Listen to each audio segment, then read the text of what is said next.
It is a day of nothing but agriculture left and right. I think you're going to find lots of exciting moments as well as learning moments, as we might tell our kids. I'm really, really excited to diversify my knowledge of instead of being under the little rock that I live under in western North Dakota, and diversify my knowledge a little bit. In this farm economy, you got to be a little bit diversified from just straight grain farming. In that timeline, we've gone from drones with a 10 to 12 gallon tank that only fly at 20 miles an hour to drones that have LiDAR for their terrain following, 20 gallon tanks. Crazy just how much they've changed in 3 years. If you give me 2 pieces of a broken shaft, we can measure everything out and bring it back to life. So that's telling us we've got a lot of fat in this market that we've got to get rid of. You know, analogy I use, if I have 100 pencils, but I tell you how you can sell them, it doesn't change how many pencils I have to sell and how many buyers there are to buy them.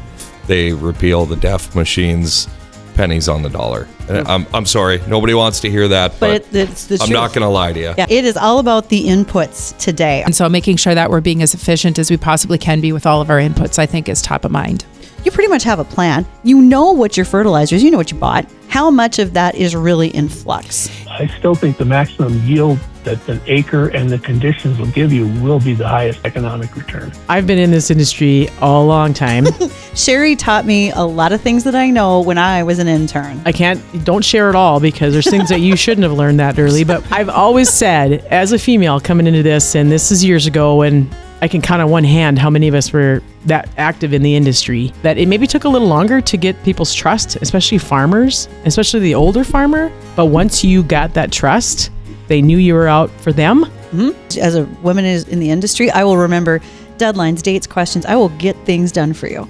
But just like your wife, if you make me mad, I won't forget. That's right. Amen to that. Especially in the basin here, we're only about 3 months away from a flood and a drought. Any point in time. You know, we can get both of them in the same season. Yes, we have.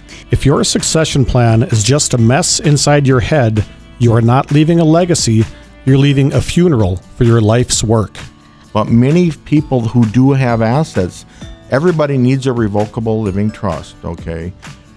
Because we all have personal property. And you can buy, you can sell, it's business as usual. Looking at the situation we're in right now, there's opportunity and adversity. We're in chapter 3 of a 12-chapter book. There's a lot to be written yet. You know, the buzzword maybe now is autonomous tractors and all that kind of stuff. But I just think there's so much technology yet to come to the farm that it's something that's not going away for sure. Always having transparency and honesty with the communities where things are going to change is critically important. And I think there's some good ways that we can make that go. It's just so rewarding, and so many kids are thankful. They're like, I am so glad I took your class because it led me into an awesome career that I really enjoy. So, who turns out to be the better welders, the farm kids or the kids who have never been exposed to it before? Who came in with the bad habits? Ooh, good question. It's expensive to change careers, and it's really expensive to go to a 2-year or 4-year school and not know what you want to do.